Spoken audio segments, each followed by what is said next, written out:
Time with Shebrew Royalty features remedies for inner healing and outer beauty. Real-time conversations with sisters in the Hebrew Israelite community, focused on healing our spirit, mind, and body, which will contribute to the healing of our nation as a whole. Sip a cup of tea, wear your favorite turban, tee, or tunic, and enjoy tea time with Shebrew Royalty.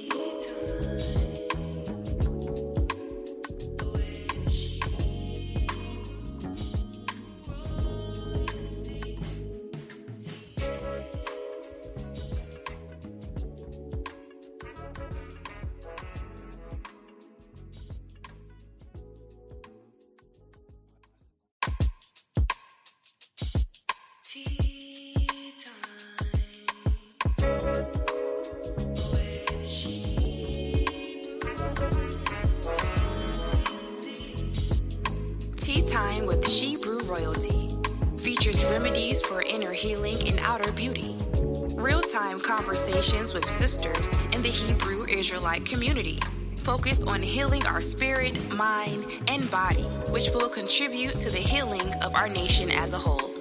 Sip a cup of tea, wear your favorite turban, tee, or tunic, and enjoy tea time with Shebrew Royalty.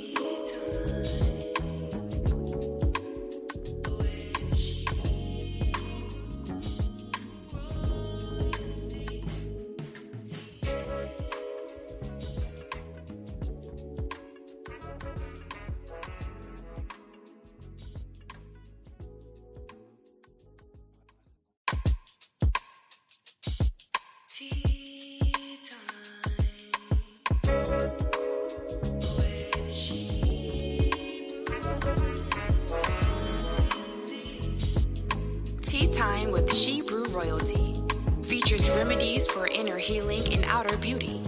Real-time conversations with sisters in the Hebrew Israelite community, focused on healing our spirit, mind, and body, which will contribute to the healing of our nation as a whole. Sip a cup of tea, wear your favorite turban, tee, or tunic, and enjoy tea time with Shebrew Royalty.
Is that better?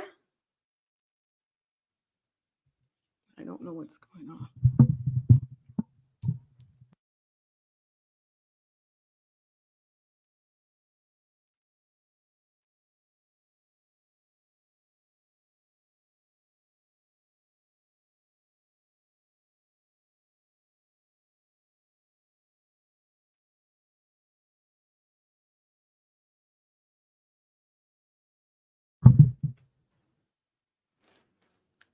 How about now?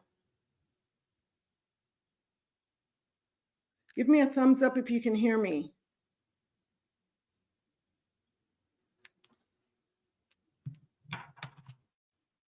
The water. Okay. All praises. Okay.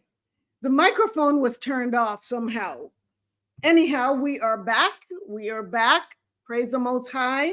So let us get this Shebrew Royal Tea Party started. I apologize for that technical difficulty, but we are here.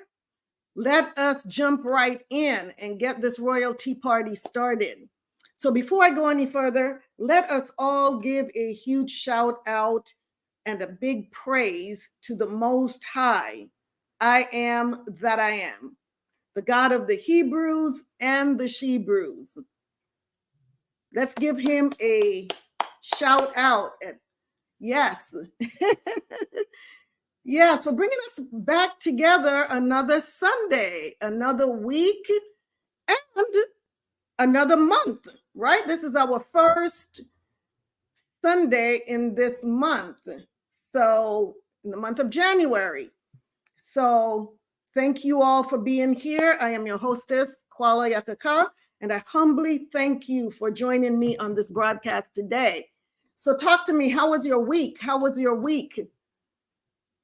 How was your week? I had an amazing week, and just the fact that I'm here speaks volumes, right? Because a lot of people didn't make it to today. So we have to be grateful for every day that we wake up and we are able to be on this side of the earth, right?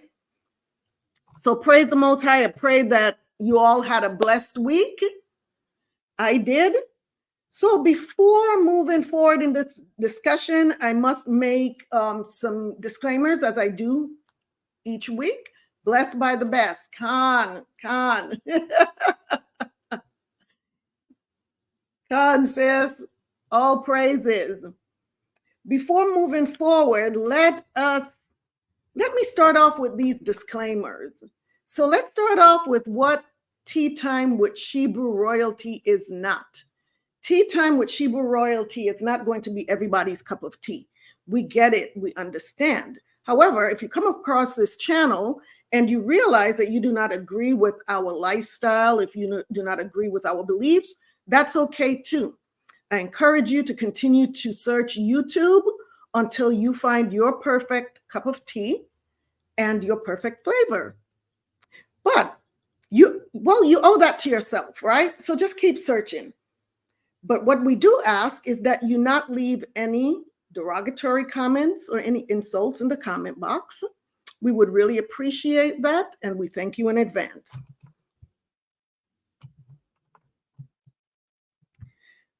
Also, although I am a medical provider and a corporate health and wellness coach, and I will be touching on topics of some medical topics and topics of health and wellness on this channel, as we will tonight. We will not be using this platform to diagnose or treat anyone's illnesses. So if you are experiencing any medical problems whatsoever, please consult your healthcare practitioner. Also, the views that you will hear on this channel are those of myself or my guests, or if I have a co-hostess on the show. These are our views and strictly our views, and not those of any particular church or organization. And this is a call to action. One more thing, if you would like to be a guest on Tea Time with Shebrew Royalty, please send me an email to shebrewroyaltybiz@gmail.com. And let me put the info up here on the banner for you. Here's my email address, ShebrewRoyaltyBiz@gmail.com. Include a brief description of your business, your product or service that you provide, or a topic that you are interested in co-hosting. I would love to hear from you so that we can brainstorm and figure out how can we heal and strengthen Shebrews throughout the four corners of the world, which will ultimately contribute to the healing of our nation as a whole. So please do send me an email to ShebrewRoyaltyBiz@gmail.com if you are interested in advertising your business, your products, services, or co-hosting a show. I would really appreciate that. Let's talk about my sponsor. Orderly Fashion 144 is where you can shop for custom trends, designs, accessories, and apparel for the dapper and chic. Visit www.orderlyfashion144.com today, and I am going to put their information up on the banner as well. Here you go. That's their email address, website, and here's the email address, info@orderlyfashion144.com. So Tea Time with Shebrew Royalty discount code for my guest is QUALA15, QALA15, to receive 15% off your purchases. Free shipping will also populate on orders of $70 or more. Orderly Fashion 144 is also interested in having fashion models that will purchase from the website and submit a full body photo for the website. You can receive up to 35% off your orders and one free item a month. In order to qualify for that, you will have to order at least 3 items monthly from the website. For more information, send an email to info@orderlyfashion144.com.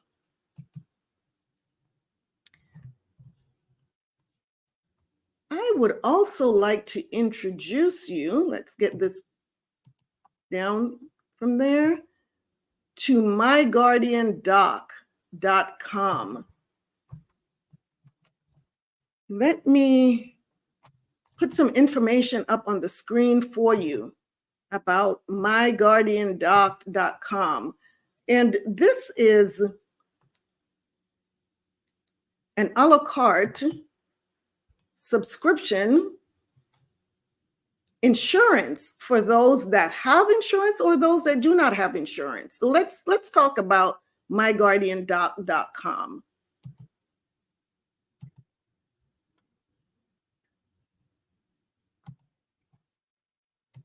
Let me just give you a little bit of information.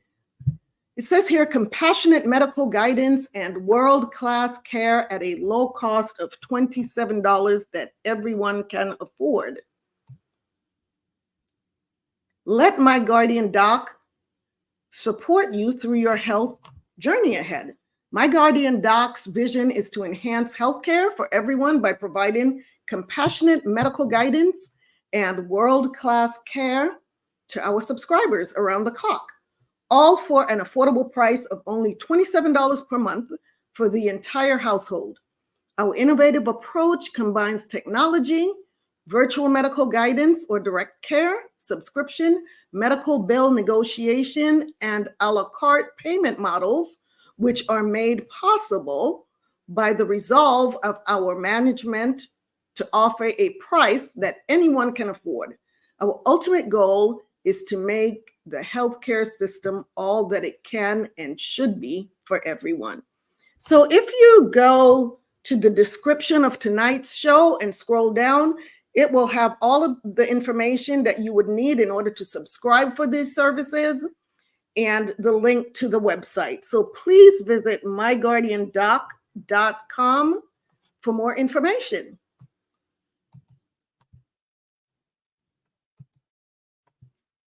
So if you haven't already done so, please hit the like button, share, and subscribe.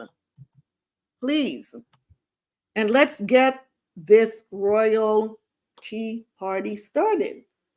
That being said, are we ready to sip some tea and have some healthy talk? Are we ready, sisters? Let's see who's in the house. Who is here? Let's see who is here. Sister Jeanette, Sister Alicia, so good to see you. So good to see you, Aqua. Good to see you. All praises. And my daughter is here as well. The water for showing up on time. Sisters, let us get this royal tea party started. So tell me, what is your cup of tea tonight? What is your cup of tea? I'm having chamomile tea. It is famous for its calming effect and as a great remedy for sleeplessness. However, usually I will give information on my tea of the night. However, I want to share a video with you about a tea blend that is touted as the most powerful sleep tea by College of Naturopathic Medicine's Director of Herbal Medicine, Peter Jackson Main. Considering tonight's topic is sweet sleep, why we need it and how to get it, I thought this would be the perfect tea to feature tonight. So let us watch a short video on what is considered the most powerful sleep tea. Let us talk about it. Let us see what this most powerful sleep tea is all about.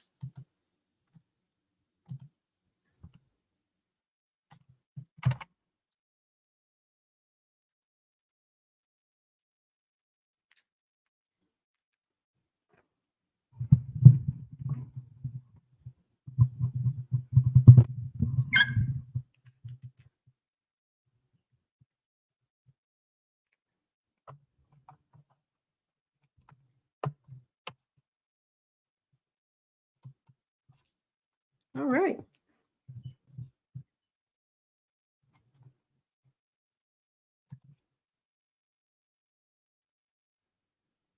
Today I'm going to show you how to make the best herbal tea for the deepest night's sleep. So coming up in this episode, I'm going to take you through the whole process of creating this sleepy time herbal tea. I'm going to be showing you which herbs we're going to use and why. Fair I'm use. going to show you how to put them together and blend them, and of course how to make them up into your nice bedtime tea. So what we're going to do here is to make up about enough for one person for a week, or if there are two of you and you both have trouble sleeping, then we can do that for maybe 3 or 4 days with the amounts that we've got here. So first of all, introducing our herbs. The main herb in the mix is going to be passion flower. Lots of scientific evidence to back up passion flower as a sleep tea. And the nice thing about passion flower, and the reason it's our main herb, is because it's effective for almost everyone. So it's a good general herb tea for sleep. To that, we're going to add our second herb, which is skullcap. Skullcap is, I've chosen basically because as well as being relaxing and a good sleep remedy, it's also strengthening, regenerating, and restoring to the nerve system. So while you are merrily sleeping away, it will be working to strengthen up, nourish, and restore your nerves, as well as just relaxing them. Next up, we have California poppy. Now, this is quite a strong herb. It's not the sort of thing that you would want to take just before getting in a car. So we're going to use moderate quantities of this. Any of these herbs, by the way, by themselves would make great sleep teas. Why we're blending them is because the causes of poor sleep are different from different individuals. We're all different. So whilst we could, in the right circumstances, use any of them for anybody, what we're going to do is blend them so that they're more generally appropriate to pretty much anybody who would like this kind of assistance. So we've got our California poppy, again, a well-known sleep relaxant, slightly sedative herb, this one. So as I said, we need to be careful about the qualities. We don't want to knock people out. Next to that, we've got chamomile. Obviously a very well-known remedy, very good for children, for example, but maybe not strong enough for the average stressed out adult. So we're going to put a little bit of that in.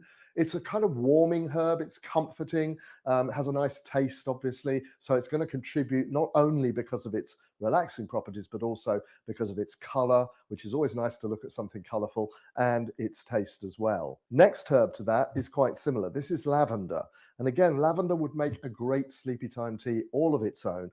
But if you want to make it a really strong tea, too much lavender has a very bitter taste. So you maybe wouldn't be the best thing to be going for just before you go to bed. So we're going to use a moderate quantity of lavender just for that lovely aroma that lavender can give. And of course, lavender is also very well known for helping us sleep just by its smell. So it's going to contribute in that way as well.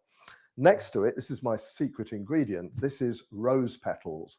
Now, rose petals have an absolutely phenomenal fragrance, as you probably know. And my students at the college also refer to rose petals as the hug, a herbal hug.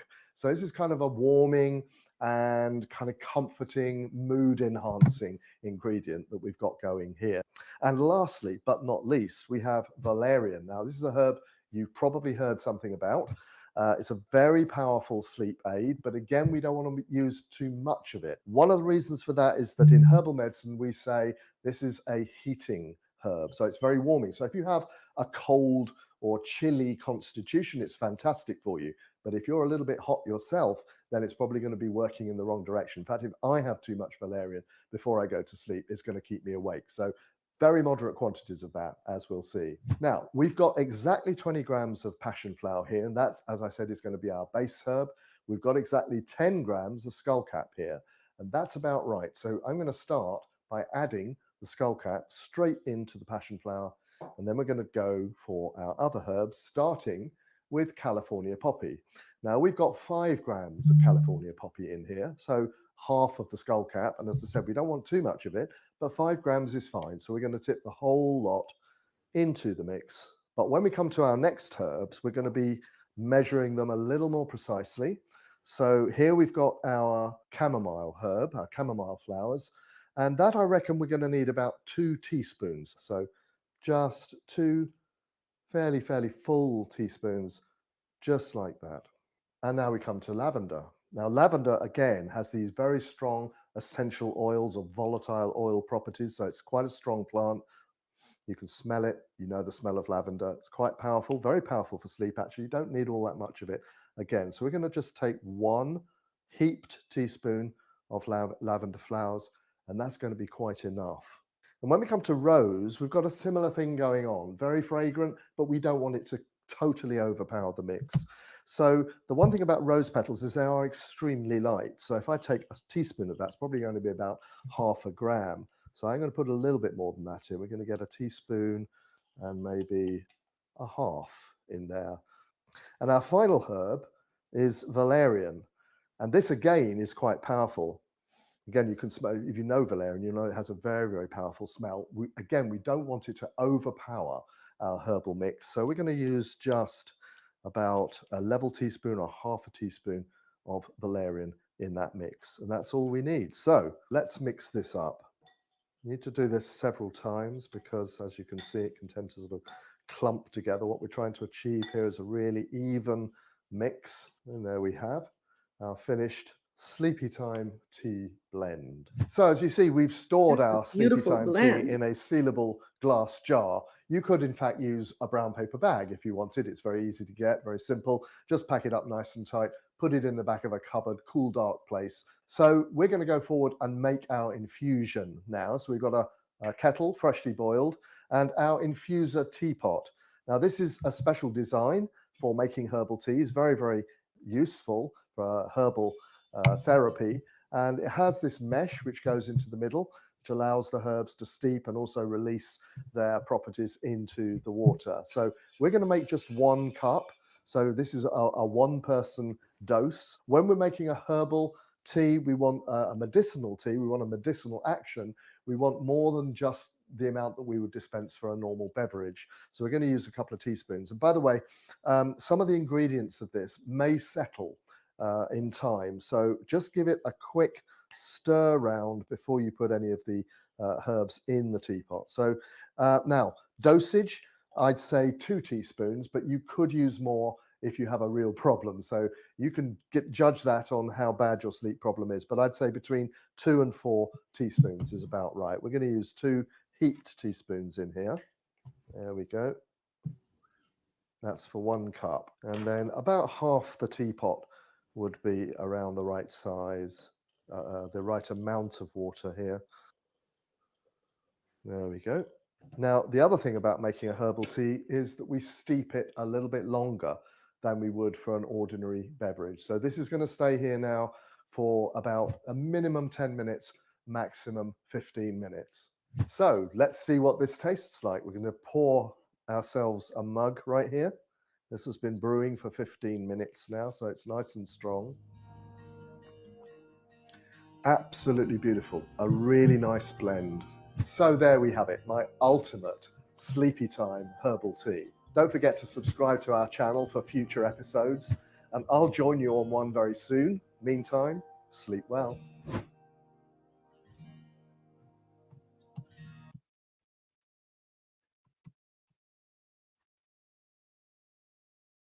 So tell me, what do you think of that blend?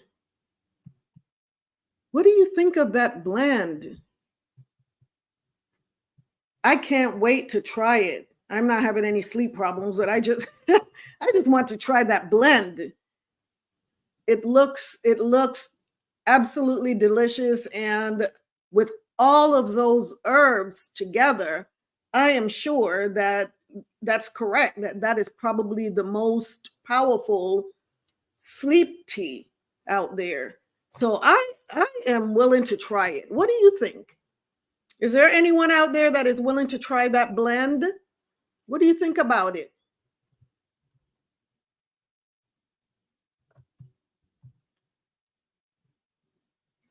Let's see. Sister Jeanette is having citrus tea with honey.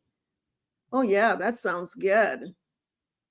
Is it just a lemon with honey, or does it have a blend of other citrus fruits in there? Once again, do not forget to like, share, subscribe, and hit the notification bell. We are about to get started. Welcome to January, Health and Wellness Month on Tea Time with Shebrew Royalty. So every Sunday in the month of January, we will be delving into topics pertaining to health and wellness. Tonight's show is on a very, very important subject, sleep, which we know is vital for optimal health. But how much do we know about sleep? How much do we really know about sleep? On this broadcast, we will learn about sweet sleep, why we need it, and how to get it. But before we jump in with both feet on the topic of sleep, let's first talk about health and wellness for a moment. Since this is Health and Wellness Month, let's learn what exactly health and wellness is all about. And we'll go into an article from medicinenet.com that defines health and wellness. Let's explore this article. Since this is Health and Wellness Month, we need to be aware of what exactly are we talking about when we're talking about health and wellness. Let me pull this article up here.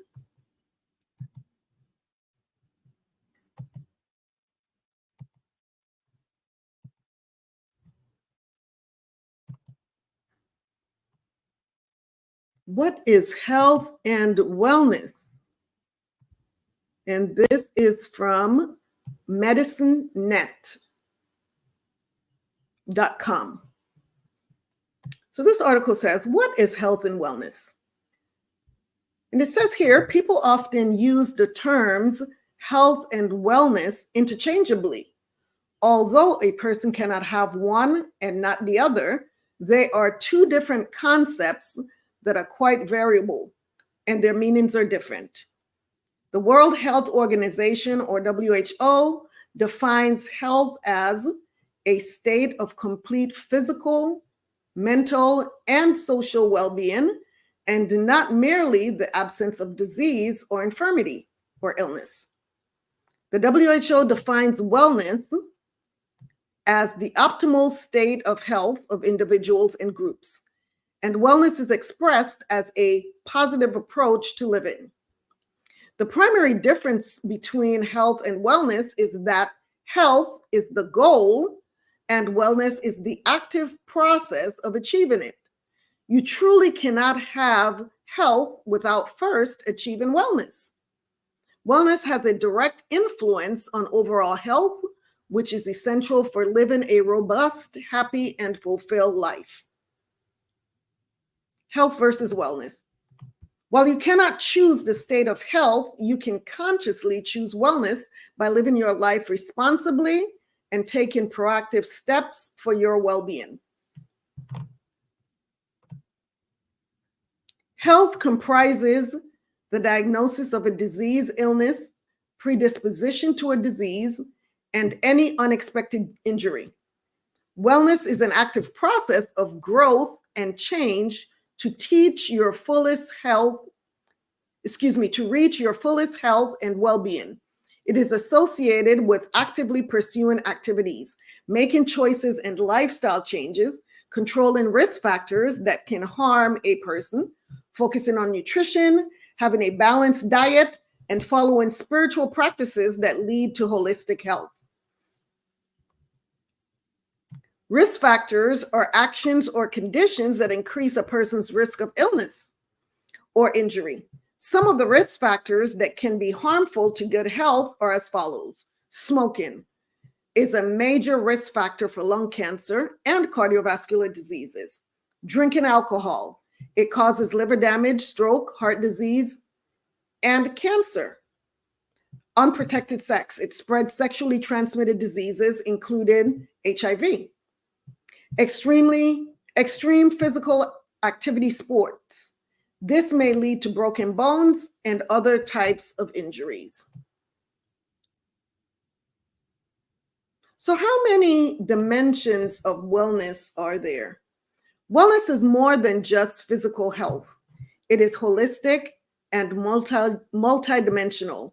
It comprises 6 dimensions that include physical, intellectual, emotional, environmental, social, and spiritual wellness.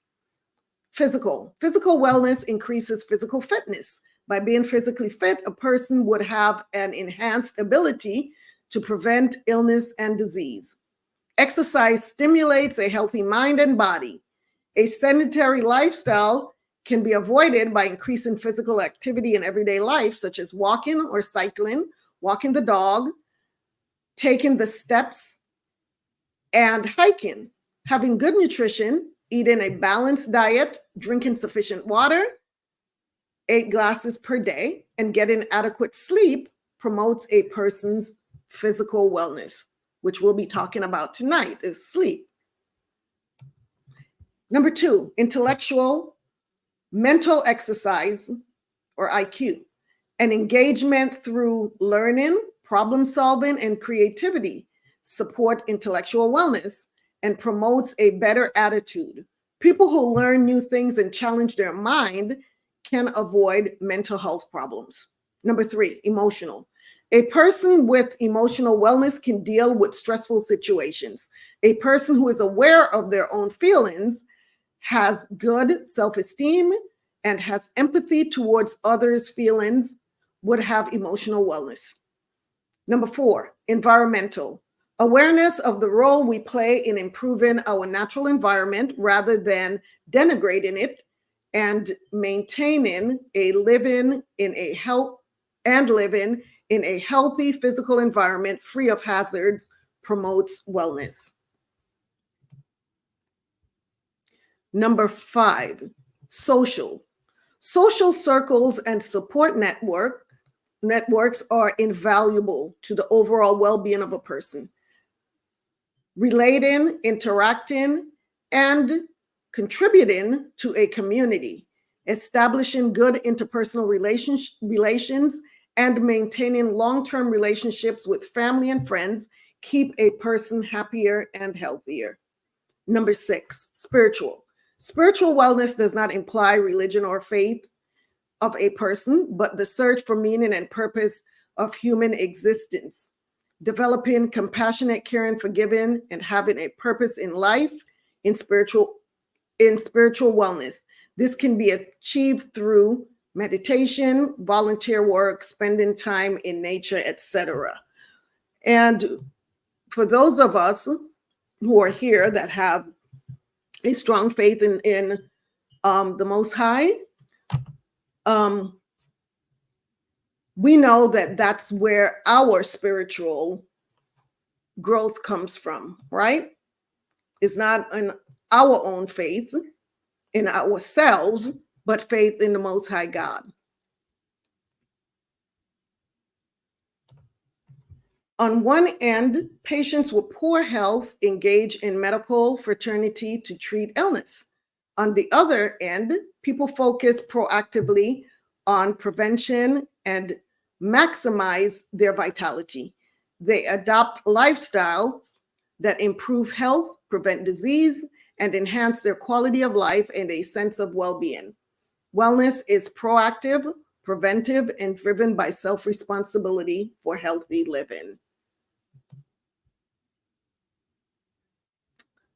So that is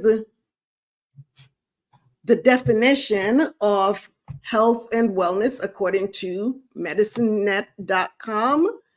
And their source is the WHO, the World Health Organization.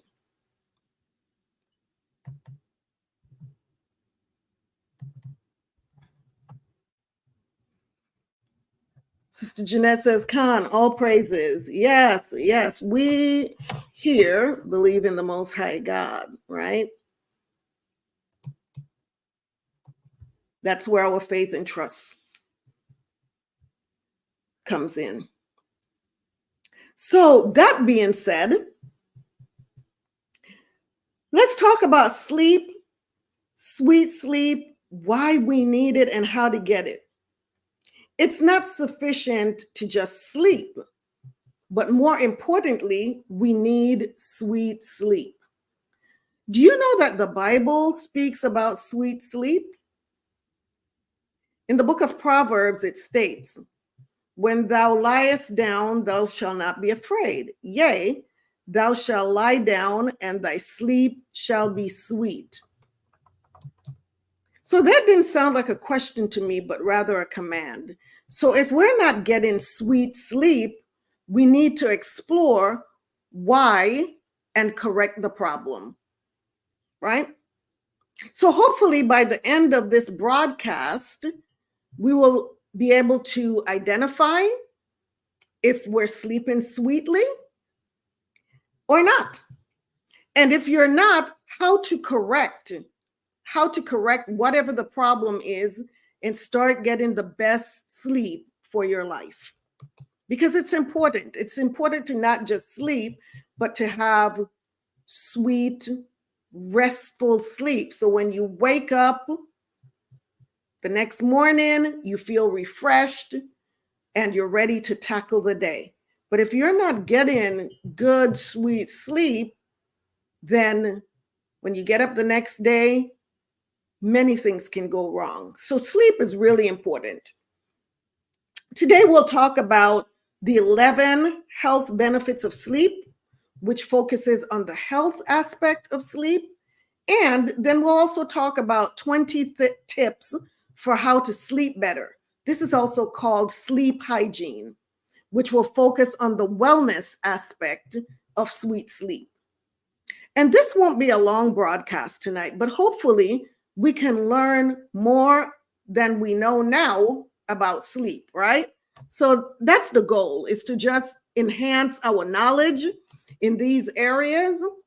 And tonight we're talking about why do we need sweet sleep and how do we get it? We'll also watch a short learning video for children on the importance of sleep For those of you that may have children or grandchildren, those of us that have a difficult time with taking naps or going to bed, this video may help you explain why it's necessary, but in a fun way. So let's start by first exploring the 11 benefits of sleep. Let's explore this. What are the benefits of sleep? Can anybody give me some benefits of sleep? Put some comments in the comment box. What are some of the benefits of sleep? We're going to explore 11 of those benefits tonight.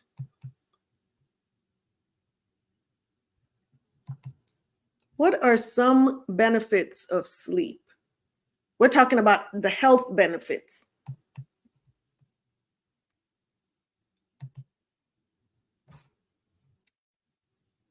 And this is health.com. Health.com. And here are 11 health benefits of sleep. Sister Jeanette says it recharges you. Yes. Yes, it's like you put your your electronic device on the charger, whether it's your phone or whatever, when the battery is running down, right? First of all, you don't wait until the battery is dead to put it on the charger. I hope not. So that's the same way that we should look at our sleep, right? We have to recharge. So getting rest, getting good, adequate rest so your battery can be full when you wake up the next morning. That's a great way to put it. So let's talk about the 11 benefits of sleep here, according to health.com. It says sleep makes you feel better, but its importance goes way beyond decreasing under eye circles. Sleep is something that everyone needs, no matter how young or old they are, according to the National Heart, Lung, and Blood Institute, NHLBI. Sleep is crucial for having a healthy life. On the contrary, insufficient sleep is linked to a host of health problems, from depression to cardiovascular disease to weight issues. Many things that we take for granted are affected by sleep, said Ramonde Jean, MD, Director of Sleep Medicine and Associate Director of Critical Care at St. Luke's Roosevelt Hospital Center in New York City. If you sleep better, you can certainly live better. It's pretty clear. Here are 11 benefits of getting a good night's sleep. Number 1, you can see an improvement in your memory. Your mind is surprisingly busy while you snooze. During sleep, you can strengthen memories or practice skills learned while you are awake. It's a process called consolidation. If you are trying to learn something, whether it's physical or mental, you learn it to a certain point with practice, said David Rappaport, MD, founder and president of the Foundation for Research in Sleep Disorders. But something happens while you sleep that makes you learn it better. In other words, if you're trying to learn something new, whether it's Spanish or a new tennis swing, you'll perform better after sleeping. For myself, when I was going to school, PA school, what I would do is I would record myself reading my notes, and at night while I was sleeping, I would play that tape over and over and over again, and subconsciously my brain would just pick up those notes, and the next day I could take a test and do really well on my test. That was my best way of studying, was to listen to my tapes over and over and over again, and also while I was asleep.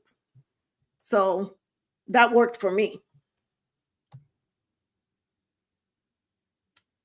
Number 2, the potential to live longer comes with better sleep. Too much or too little sleep can be associated with a shorter lifespan. This is because of sleep's relationship to the rest of the body's processes. For example, according to the Sleep Foundation, oversleeping, which is sleeping longer than 9 hours within 24 hours, can result in chronic diseases or conditions like heart disease, obesity, or diabetes. Some of those conditions can lead to early death, per the Office of Disease Prevention and Health Promotion, ODPHP. Further, a February 2018 study published in the Journal of Gerontology followed a collective group of 55,494 people aged 50 to 75 and living in England, Finland, and Sweden to investigate healthy and chronic disease-free life expectancy based on how long the participants slept and if they had sleep issues. The research found that those who slept between 7 to 8.5 hours, but not less than 7 hours or more than 9 hours, could expect to have 1 or 3 more years of longer, healthier lives. Number 3, inflammation levels may decrease. Inflammation is linked to heart disease, stroke, diabetes, arthritis, and premature aging. People who get less sleep, 6 or fewer hours a night, have higher blood levels of inflammatory proteins than those who get more. In a September 2020 study published in Frontiers in Neurology, researchers noted that the CRP, or the C-reactive protein, which increases whenever inflammation is present in the body, is linked to worse sleep. People who have sleep apnea or insomnia can have an improvement in blood pressure and inflammation with treatment of the sleep disorders, Dr. Rappaport said. I think this is number 3. Is this number 3? What was number 1? Memory. Potential to live longer is number 2. Inflammation levels, number 3. Okay, number 4. You may get some help with your creativity. Get a good night's sleep before getting out the easel and paintbrushes or the pen and paper. In addition to consolidating memories or making them stronger, your brain appears to reorganize and restructure them, which may result in more creativity as well, as noted in a December 2021 Science Advances study. The same study also found that being in stage 1 sleep for at least 15 seconds ignited creative sparks. The participants were able to figure out a secret rule for quickly solving math problems they had been exposed to while awake. Number 5, getting enough sleep can help with physical activity, especially for athletes. If you're an athlete, sleep can improve your performance. In a June 2021 healthcare review, researchers investigated the links between sleep, athletic performance, match performance, training load, and injuries for soccer players. From some of the studies they reviewed, they found that poor sleep quality could negatively affect athletic performance and the risk of injuries, while increased sleep could have a positive effect on stress, fatigue, and mood. The Sleep Foundation also indicated that sleep gives athletes the opportunity to rest their hearts, prevent illness, and improve cognitive processing, which is mental functioning, related to taking information and storing it for use later. Number 6, sleep can improve school performance. The Centers for Disease Control and Prevention, the CDC, stated that grade-age students could have poorer academic performance when they don't get the sleep they need. For college students, sleeping for a sufficient amount of time can improve GPA, while insufficient sleep could lead to, for example, a lower speed of cognitive processing, according to a January 2022 review published in Humanities and Social Sciences Communications. If you're trying to meet a deadline, you're willing to sacrifice sleep, Dr. Rappaport said, but it's severe and recurring sleep deprivation that clearly impairs learning. Number 7, your children will be able to focus better. A lack of sleep can result in ADHD-like symptoms in kids, Dr. Rappaport said.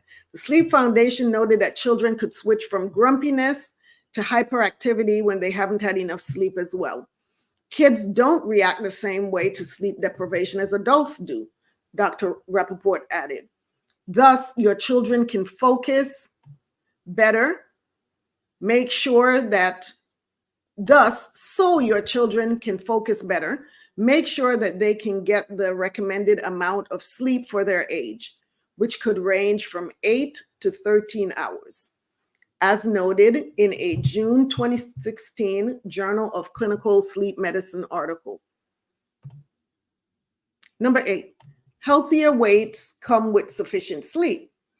If you are trying to lose weight, getting an adequate amount of sleep can help. Sleep and metabolism are controlled by the same sectors of the brain. Dr. Rappaport explained when you are sleepy, certain hormones go up in your blood, and those same hormones drive appetite. Researchers of an International Journal of Obesity study published in March 2021 studied the connection between sleep health and changes in weight. They found that the better the participants slept, the more weight and fat they lost.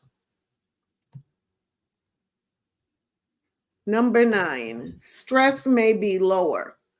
Stress and problems with sleep are connected, as their relationship is bidirectional, according to a May 2021 Annals of Behavioral Medicine article. This means that stress can lead to sleep issues and vice versa. Additionally, when it comes to our health, stress and sleep are nearly one and the same, and both can affect cardiovascular health.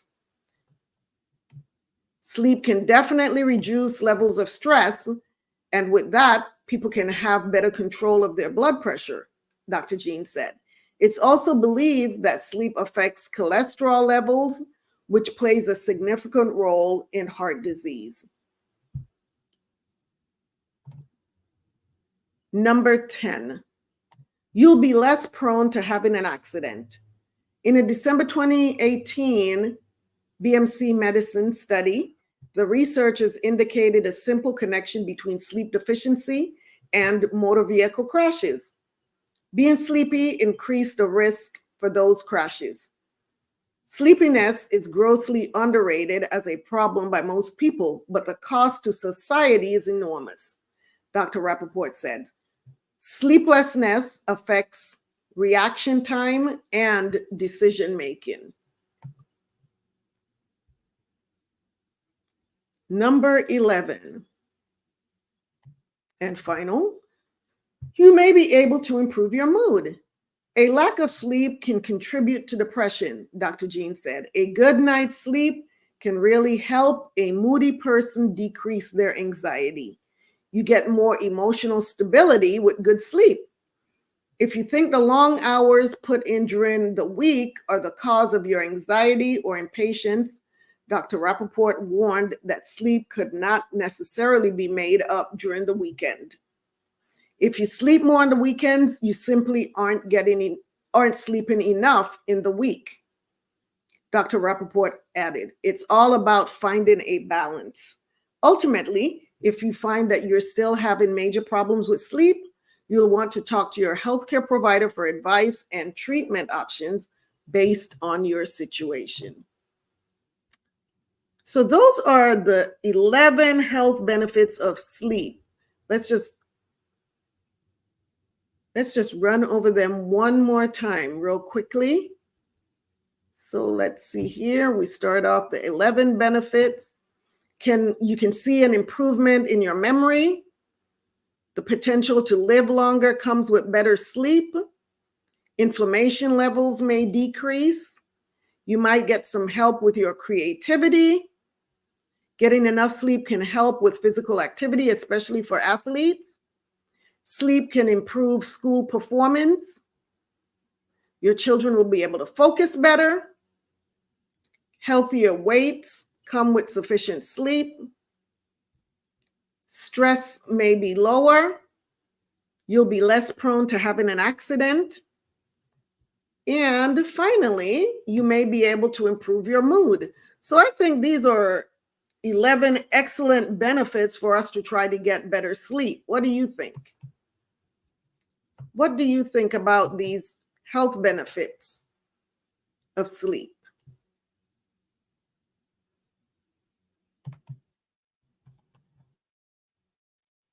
Sister Paula is here. Sister Paula says, okay, I can hear you. Sister Dominique is here. Shalawam, Sister Dominique. Much better loud and clear.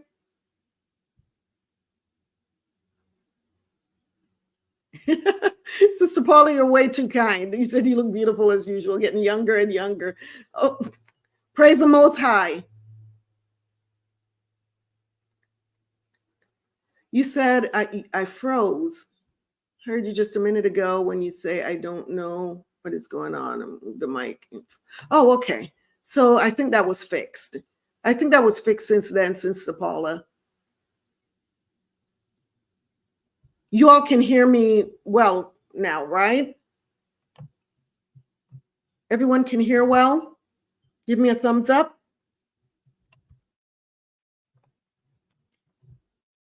So from listening to these health benefits, what do you all think about that? What do you think about these health benefits of sleep? Are any of you out there not sleeping well? Or you having any sleep issues out there? I can cover those benefits are great. Yes, those are some excellent health benefits. That should motivate us to get more sleep, right? And not just more sleep, but to get sweet sleep, like I said before, good quality sleep. Because sometimes you lay in the bed and you're tossing and turning. You may fall asleep for a few minutes, or maybe even an hour or two, and then you're up again throughout the night. And then you wake up the next morning and you say, but oh my gosh, I've been in bed for 9 hours, but I still don't feel rested. And it's because the sleep was not sound. It was not sweet sleep. So that's what we want to talk about. We want to talk about getting sweet sleep, healthy sleep, so that when we wake up the next day, we're able to function well. We have clarity of mind. We feel better, right? So how can we tell if we're getting good sleep or if we're sleep deprived? How do you know if your sleep is sound or if you're really sleep deprived? So here's a short video that will explain some of the symptoms of sleep deprivation, because sometimes we're so busy, we're thinking that we're functioning okay, not realizing that we are suffering from sleep deprivation. So let's watch a short video about what sleep deprivation looks like.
So who is guilty of sleep deprivation?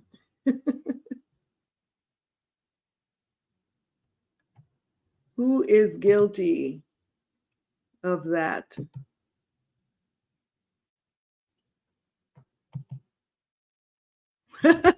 Sister Jeanette says, wow, right? Who has had any of those symptoms of sleep deprivation? The binging, especially at night, right? The sweets.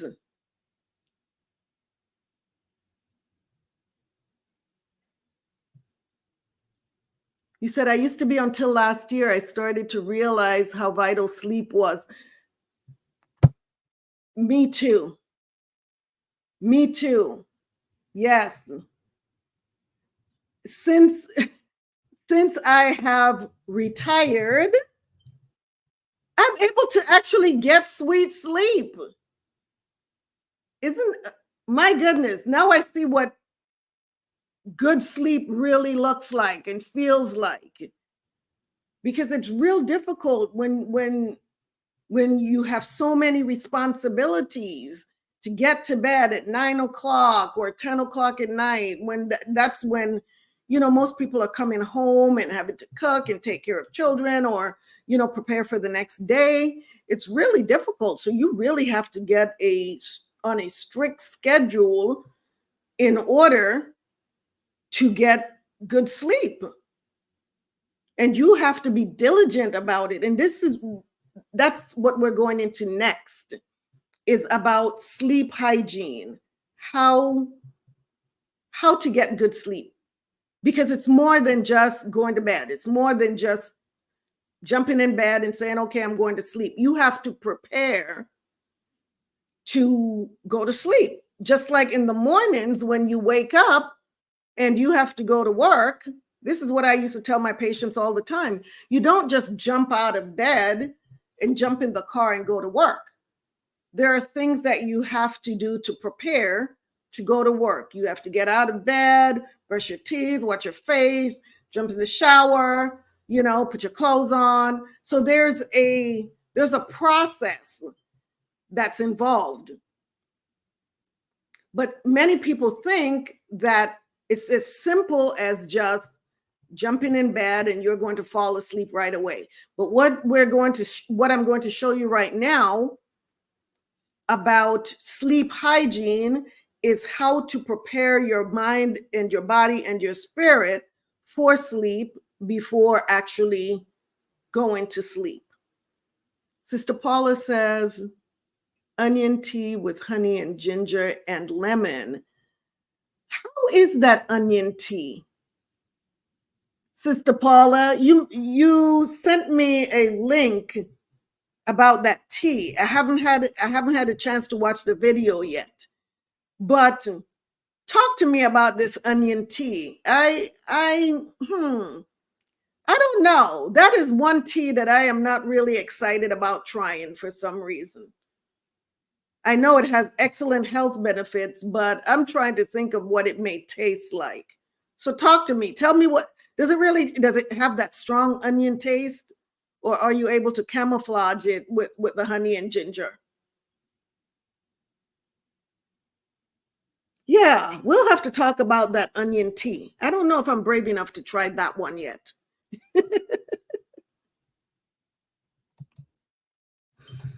So how can we get better sleep, sweet sleep? How can we do that? Are you all ready to learn how to get sweet sleep? Because we're about to delve into 20 tips for how to sleep better. It's called sleep hygiene, or we can call it keys to getting sweet sleep. So let's talk about, how do we get sweet sleep? How do we prepare for bed? What are some things that we have to do? And I have 20 tips for us. Let me get this article on the screen here for us. Just a lot of information tonight. Helpful information, because sleep is vital. Sleep is important. So much of what we do hinges on the quality of sleep that we get, right? So let's talk about 20 tips for how to sleep better. If we are having problems sleeping, please take notes. Take notes on these tips. As a matter of fact, I am going to share. Let me remember to share this in the comment box, so you all will have this for reference later. So it says here, despite how important sleep is to physical and mental well-being, you may find it challenging to get enough quality sleep each night, which we just talked about. The impact of poor sleep can be felt in all areas of your life. The sleep habits you follow each day, known as sleep hygiene, can have a positive effect on how well you sleep. We take a closer look at how to sleep better with clear steps to improve your sleep habits. From evaluating your bedroom environment to optimizing your sleep schedule, our approach to getting better sleep includes specific actions that you can take to make it easier to fall asleep, stay asleep, and wake up feeling well rested. So this is the wellness part of sleep, right? Is the sleep hygiene, the steps that we have to take in order to get better sleep. So number one, invest in a better mattress and bedding. Having the best mattress for your needs and preferences is vital to making sure that you are comfortable enough to relax. Investing in a supportive mattress and pillow helps ensure that your spine gets proper support to avoid aches and pains. Your sheets and blankets also play a major role in helping your bed feel inviting. Look for bedding that feels comfortable to the touch and that will help maintain a comfortable temperature during the night. Number two, block out light. Excess light exposure can throw off your sleep and circadian rhythm. Block out curtains over your windows or a sleep mask over your eyes can block light and prevent it from interfering with your rest. Avoiding bright light can help you transition to bedtime and contribute to your body's production of melatonin, which is a hormone that promotes sleep. Number three, minimize noise. Keeping noise to a minimum is an important part of building a sleep-friendly bedroom. If you cannot eliminate nearby sources of noise, consider drowning them out with a fan or a white noise machine. Earplugs or headphones are another option to stop sounds from bothering you when you want to sleep.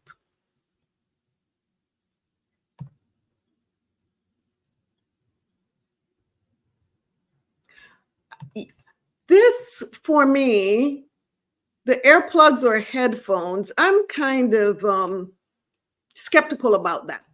Just because if there's something going on that you really need to hear, if there's an emergency, if there's smoke alarm or something going off, and you have earplugs on and headphones on, you may not be able to hear the alarms. So for me, I will not use earplugs or headphones when I'm going to sleep, unless you have them on very low where you're able to hear other sounds clearly, should the need be. But the headphones, maybe. The earplugs, not so much for me. Number four, set the thermostat to 65 to 68 degrees Fahrenheit. You do not want your bedroom temperature to be a distraction by feeling too hot or too cold. The ideal temperature can vary based on the individual, but most research supports sleeping in a cooler room that is around 65 to 68 degrees. Number 5, get at least 7 hours of sleep. If you want to make sure that you're getting the recommended amount of sleep each night, then you need to build that time into your schedule. Considering your fixed wake-up time, work backwards and identify a target bedtime that allows at least 7 hours of sleep. Whenever possible, give yourself extra time before bed to get ready for sleep. Number 6, set your alarm for the same time each day. It is close to impossible for your body to get accustomed to a healthy sleep routine if you are constantly waking up at different times. Pick a wake-up time and stick with it, even on weekends or other days when you would be otherwise tempted to sleep in. Number 7, keep naps around 20 minutes. To sleep better at night, it is important to use caution with naps. If you nap for too long or too late in the day, it can throw off your sleep schedule and make it harder to get sleep when you want to. The best time to nap is shortly after lunch in the early afternoon, and the best nap length is around 20 minutes. So that's like a power nap, right? Just enough to recharge you. Number 8, relax for 30 minutes before bed. It is much easier to fall asleep if you are at ease. Quiet reading, low impact stretching, listening to soothing music, and relaxation exercises are examples of ways to get into the right frame of mind for sleep. Focus on trying to relax instead of trying to fall asleep. Controlled breathing, mindfulness, meditation, progressive muscle relaxation, and guided imagery are examples of relaxation methods that can help ease you into sleep. Number 9, disconnect devices in the hour before bed. Tablets, smartphones, and laptops can keep your brain wired, making it hard to truly wind down. The light from these electronic devices can also suppress your natural production of melatonin. As much as possible, try to disconnect for an hour or more before going to bed.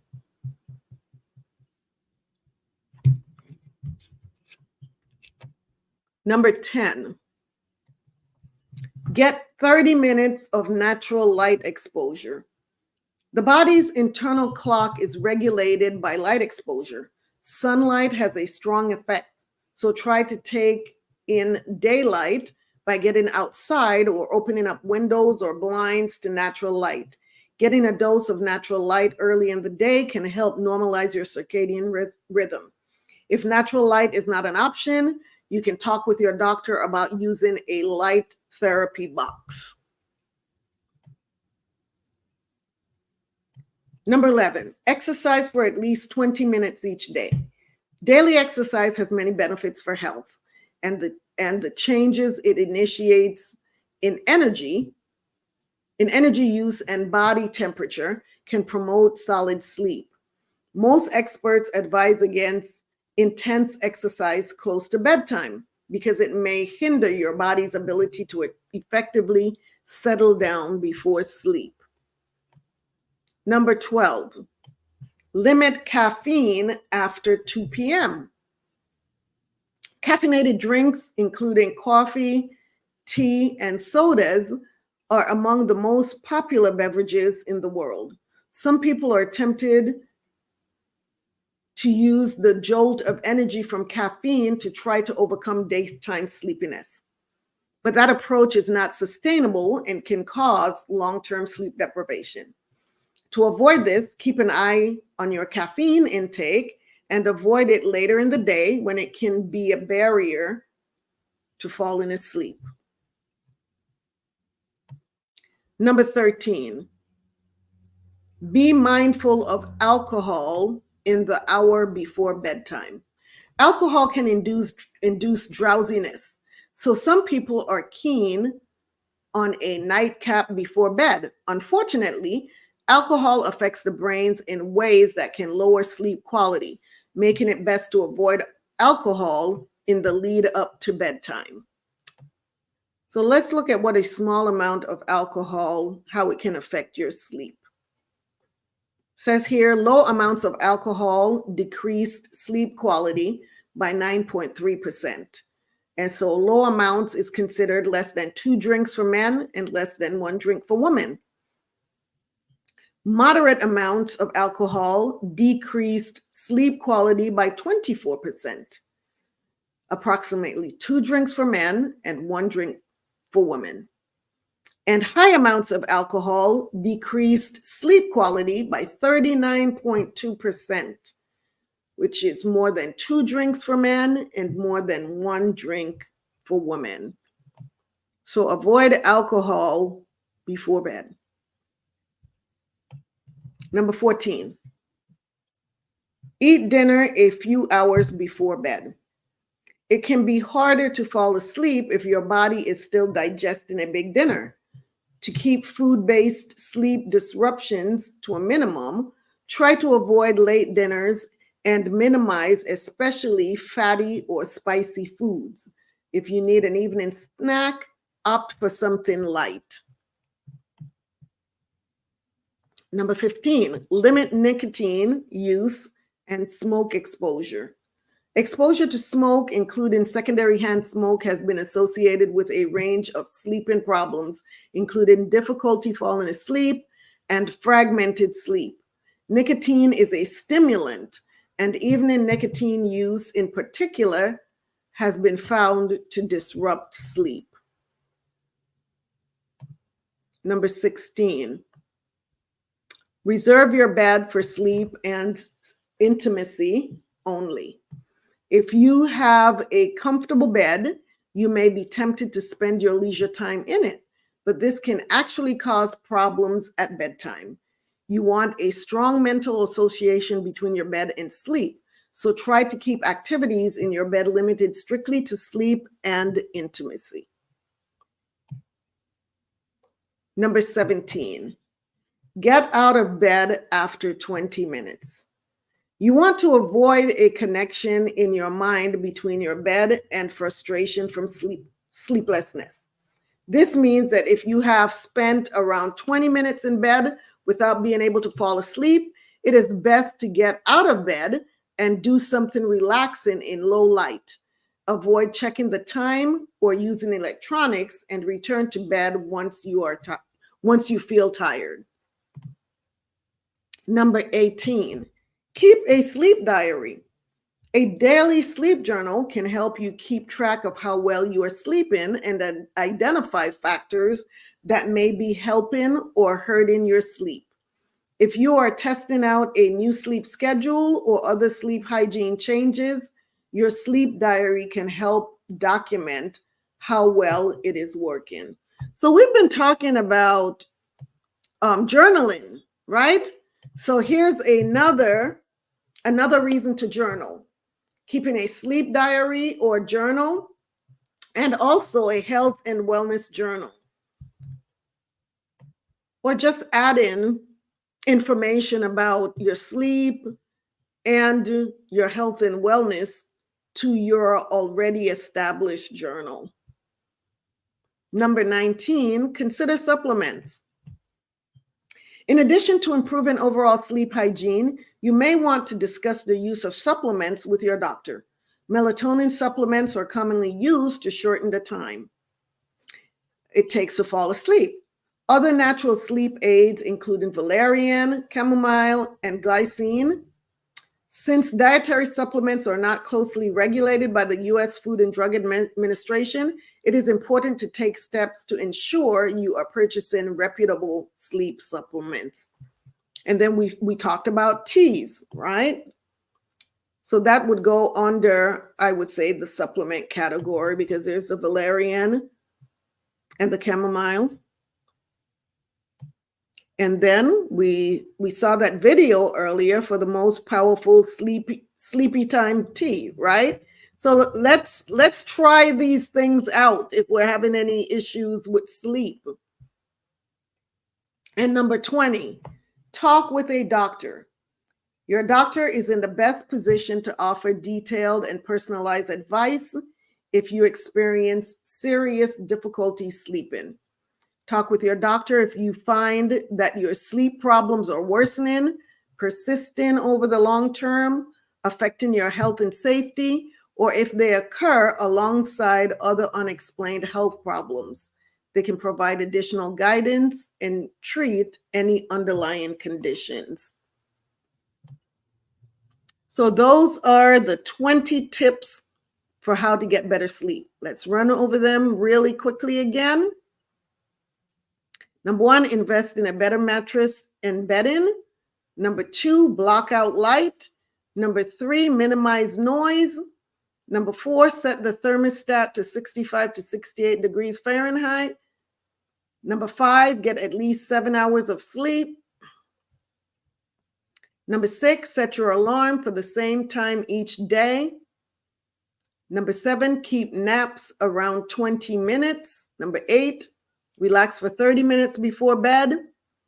Number 9, disconnect devices in the hour before bed. Number 10, get 30 minutes of natural light exposure. Number 11, exercise for at least 20 minutes each day. Number 12, limit caffeine after 2 p.m. Number 13, be mindful of alcohol in the hour before bedtime. Number 14, eat dinner a few hours before bed. Number 15, limit nicotine use and smoke exposure. Number 16, reserve your bed for sleep and intimacy only.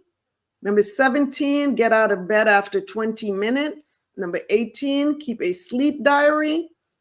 Number 19, consider supplements. And number 20, talk with a doctor.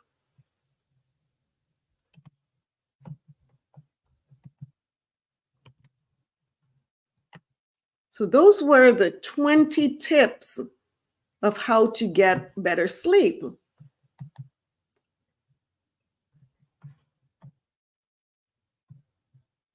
It says here, Zoe, or alcohol, try to avoid that before bed. Con, you can exercise, no caffeine or large meals.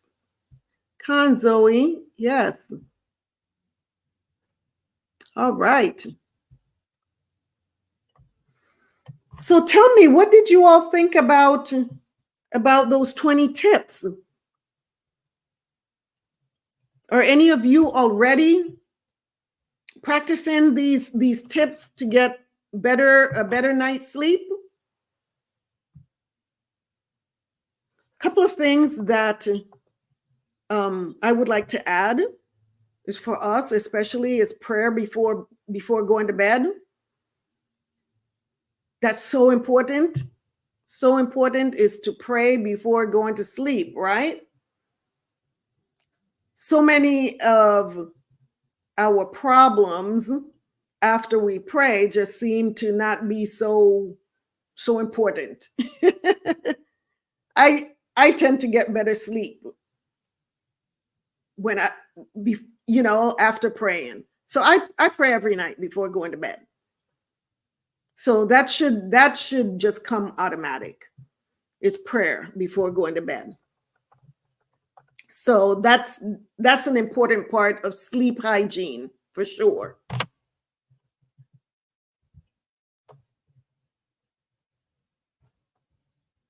A very important part of sleep hygiene.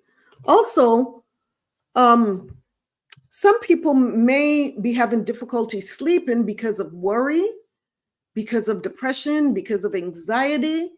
We touched on those topics in December, which was Mental Health Month. So if you have not seen the videos from last month, which focuses on mental health, to include stress, depression, anxiety, if you're struggling with any of these issues, and though that is what's causing your sleep to be interrupted or poor quality sleep, please go back and view those videos. Go back and view those videos. Sister Jeanette said, great tips. I do some of those, except I leave the TV on to fall asleep. I need to change that. Yes, because all of that light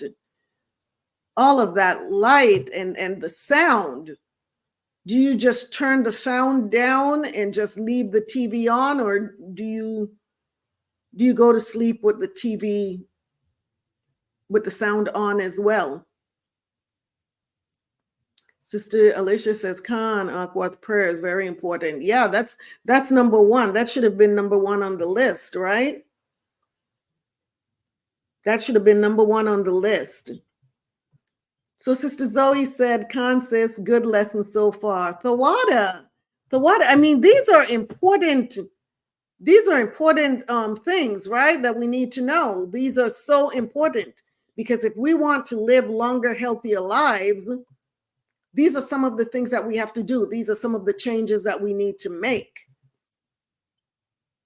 So I promised a video for the children, for those that have children or grandchildren that may not like bedtime or nap time so much.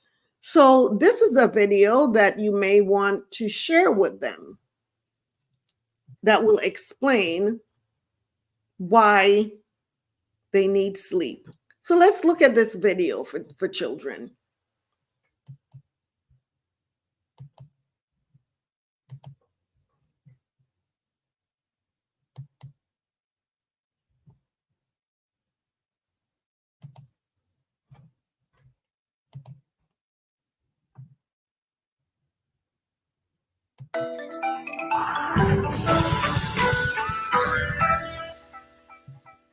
Oh, hey there. Oh, no, excuse me. I'm so sorry. I'm kind of tired today because I didn't get enough sleep last night. Aw, thanks, Squeaks, but I think I'll be all right. You probably already know that sleep is really important and that we need to get plenty of it. Doctors think that most kids need to get about 10 to 12 hours of sleep every day. But sometimes it's hard to go to bed when you're supposed to, especially if you don't feel tired. That's why it helps to know what's going on while you're snoozing away at night and why sleep is so important. Think about all the things you do during the day. You probably spend a lot of your day playing, or maybe going places like to school or to the store. All those activities and anything else you do take energy. Your body still uses energy when you sleep, but it uses less of it. Since your body uses less energy when you sleep, it has a chance to save some of that energy for later. So you feel good when you wake up the next morning and you're ready to take on another day. Sleep also gives your body a chance to focus energy on things that keep you healthy. For example, your body uses energy to heal and to grow while you sleep. Sleep also gives your body a chance to use energy to fight off the germs that can make you sick. So sleep is really important for your whole body. But there's one special part of your body that really needs sleep. Your brain. Sleep not only gives your body a rest, it gives your brain a rest too. Your brain is super busy during the day. It works really hard to make sense of all the things you see, smell, and hear. It makes sure that all the parts of your body are working together. It helps you make decisions, and it helps you learn new things. And those are just some of your brain's jobs. Your brain doesn't stop working when you sleep, but it does have a chance to slow down for a bit and to kind of figure things out. While you sleep, your brain organizes the things you learned about during the day to help you remember them for later. Your brain also sorts out your feelings while you sleep. Scientists have also found out that your brain needs sleep to help you concentrate, so you can be better at solving problems at home and at school. Wow, there is a lot going on while you sleep, even if you don't remember it when you wake up. There is so much going on, in fact, that your body usually makes you feel pretty terrible when you don't get enough sleep. Too little sleep can make you feel tired, and it can make it harder for you to concentrate and solve problems. And since your brain helps sort out your feelings while you're sleeping, you can also feel cranky or crabby when you don't get enough sleep. So what can we do to make sure we get enough sleep? First, doctors and other sleep experts say you should have a sleep routine. That means we should try and do the same things every night before we go to bed. A sleep routine helps your body realize that it's time to go to sleep. A good routine might include reading a story, having a bath, or maybe listening to some soft music. It should also mean going to bed at about the same time every night, and getting up about the same time every morning. That's one of the reasons it's important to have a bedtime. One thing that shouldn't be part of your sleep routine is watching TV or using a tablet or phone. That's because the special light from their screens can send a signal to your body that it's daytime, even when it's really time for bed. So now you know why it's so important to get a good night's sleep. I think I'm gonna go take a nap. Thanks for joining us on SciShow Kids. If you'd like to keep learning and having fun with Squeaks and me, hit the red subscribe button, and we'll see you next time here at the Fort.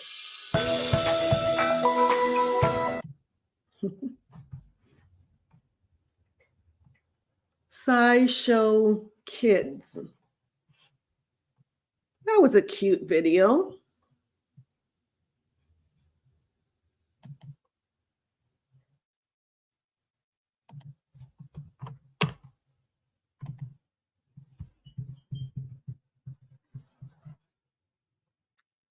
Sister Sharon, Khan, prayer is number one. Forgive the typo up. No problem. Sister Sharon, it's so good to see you. Blessings to you as well. Blessings to you. Barak Ahtha. Wow, it's so good to see you. So good to see you all. So yeah, what did you all think about all of this information? Who plans to make any changes to their sleep routine based on what you've learned tonight? I encourage you to start a journal. Start a journal, or like I said, add to your current journal, especially if you're having any sleep issues, right? Yeah, let's talk about your current sleep habits and how you plan to change those. Sister Sharon says, I always sleep best after a workout and bath. Yes, that bath is just la la land. Remember the commercial years ago, Calgon, take me away? Yep. A good, nice, relaxing bath. You know, the workout, if you do the workout maybe a couple of hours before going to bed. For myself, I have a sauna. It's a far infrared sauna. And that sauna is just so relaxing. After getting out of that sauna, taking a shower, I'm knocked out within minutes. So if you want to invest in something that's really good for your health, maybe I'll add that the benefits of the far infrared sauna to one of the shows for health and wellness. Yes, we'll talk about the benefits of the far infrared sauna, because for detoxification, for getting impurities out of your body, for skin health, for blood pressure issues, it's just, this far infrared sauna has so many great benefits. So we'll talk about that during Health and Wellness Month, but it really does help me to sleep so much better. Yes, it is. So we'll talk about that. Maybe we'll talk about next week's show coming up. We'll talk about that.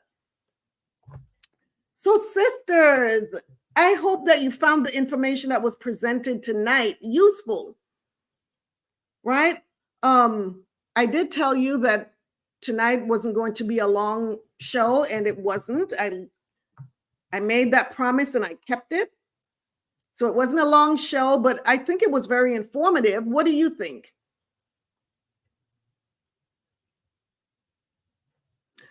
Sister Jeanette says, please do that show. I've been considering getting an infrared blanket. Yes, absolutely. I will do that show. I will do that show. I purchased my first far infrared sauna back in, I think it was 2010. Excuse me. I think it was 2010. I had a wellness center. And after that, I was just sold. I was sold on the far infrared sauna. And I still have one to today. And it is one of the best investments that I've made for my health and wellness. Sister Sharon says, at the gym, I use a sauna that is very relaxing. Great information. Yes, usually at the gym, they have either the steam sauna or they have the dry heat sauna. But you can ask the gym what type of sauna do they have. I'm not sure if it's a far infrared sauna. This one is different from those that are found in most gyms. So that's why I am going to add that to our list of topics to talk about during Health and Wellness Month, because I really, really enjoy using my far infrared sauna. And I love the benefits that I get from it. Sister Jeanette says, yes, it was a great show. Thawada says, Thawada, I appreciate that. So let us talk about next week's show topic. I just mentioned it, as a matter of fact. Next week, we're going to talk about exercise. Oh, it's a steam sauna. Yes. Yeah. But the far infrared sauna, I am going to, next week, I'll add it to the show next week, where we'll be talking about the benefits of exercise. And I will also add the benefits of the far infrared sauna as well. So that's next week's topic. As I mentioned earlier, all of January is Health and Wellness Month. So we will be focusing on different topics about health and wellness. We'll talk about a little bit about nutrition, because February, I am really considering doing a whole month about nutrition and food as medicine. Food as medicine for February. That's the plan, the Most High willing. But I do want to, this month, just touch on nutrition a little bit. So that's one of the other topics that we'll talk about. But we will also have an integrative health practitioner that will be coming in on the last Sunday of this month. I'm not sure what date that is, but we will have an integrative health practitioner, who happens to be my daughter, that will come in and talk to us about integrative health. And that's going to be really informative and really exciting. So plan for this whole month to be here to learn more about health and wellness. Any questions, any comments, any concerns, sisters? Sister Sharon said, I'd like to know more about the far infrared sauna. Yes, we will talk about that next week for sure. Yes. We need it. Yes, the nutrition aspect, that's important. That's important, right? Because we are really what we eat. We are really what we eat. And so many conditions can be managed just by having the right nutrition, the right plan for whatever that condition is. So February, I really want to focus on food as medicine. But like I said, sometime this month, we'll just touch on nutrition briefly and then really expand on it in February. That's the plan as of now. Okay. So Shebrew Royalties, this is where the tea party ends for tonight. I told you it was going to be a short, quick show tonight, but I hope that we accomplished what we set out to do, which is to learn why we need sweet sleep and how to get sweet sleep, right? Did we accomplish that? Give me a thumbs up if we accomplish that. Sister Paula says, when you get a good night's sleep, you function better for the new day. Absolutely. Absolutely. It's like trying to drive your car with no gas, with no fuel in it, or trying to run something on a dead battery. It just doesn't work. So sleep is vital for our whole body to function. And like we said in Proverbs, it talks about sweet sleep. It does. And so we are to really focus on getting sweet sleep. Put as much energy into that as we do everything else, right? As we do everything else. Let us focus on getting sweet sleep, waking up refreshed, and so that we can have a better and more productive day. Does that sound good? So be sure to tune in next week. Sister Jeanette said thumbs up. All right, we accomplished it. We accomplished the mission. So as a matter of fact, we're going to revisit all of these topics at some point. And I would really love for some of you to think about coming on video at some point and talking about how your journaling is going, how your sleep hygiene is going, how you're doing as far as mental health. So these are some of the things I really would like to have a one-on-one with you, get some feedback. So build up the courage to come on video and talk to me about some of the things that, the steps that you've implemented, some of the changes that you've made, and what progress you've seen. I want to hear some success stories. I really want to hear some success stories about these changes that we're implementing, about your journaling, and about, like I said, now the sleep. Okay? And next week, exercise. So think about that. Build up the courage to come on video and talk to me. Who would like to volunteer to come on next week? Who would like to volunteer to come on video next week to join me?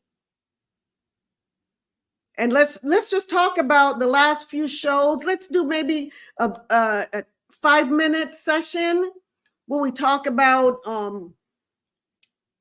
last month's shows and the sweet sleep, and what you plan to implement or what you've implemented, and have you seen any changes thus far? So can I get any volunteers for next week to come on video with me? Think about it. And you can even send me an email, ShebrewRoyaltyBiz@gmail.com, and let me know if you are interested in coming on next week. Sister Jeanette, would you like to come on next week and just talk about sweet sleep or any of the topics that we've discussed thus far? Journaling, that would be a good one. That would be a good one for you to come on. Journaling. Yeah, we can talk about that. So in the meantime, like I said, think about it. And if you do decide, you can send me an email, or those of you that have my phone number can send me a text and let me know that you want to come on and be my guest just so we can talk about how this show and the topics, how have they helped you? How are they helping you? I really would like some feedback. All right. So like I said before, this is where the party ends tonight. Be sure to tune in next week for our weekly tea party. Same time, same tea channel. And I want you all to know how much I love and appreciate you.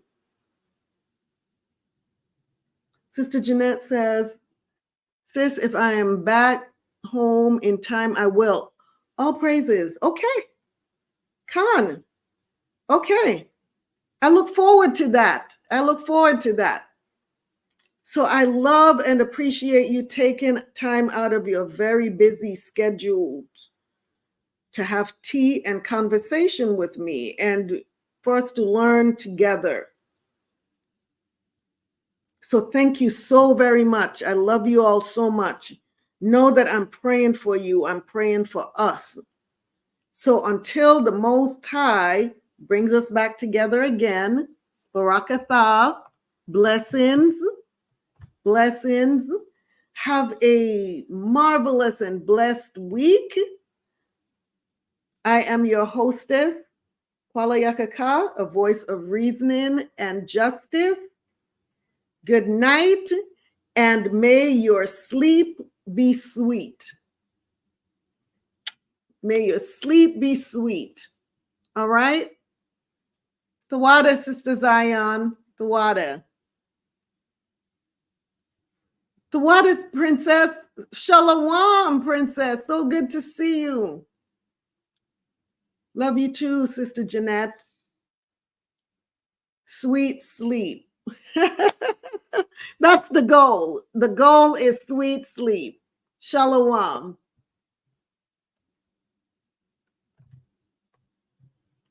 Barak Ahtha.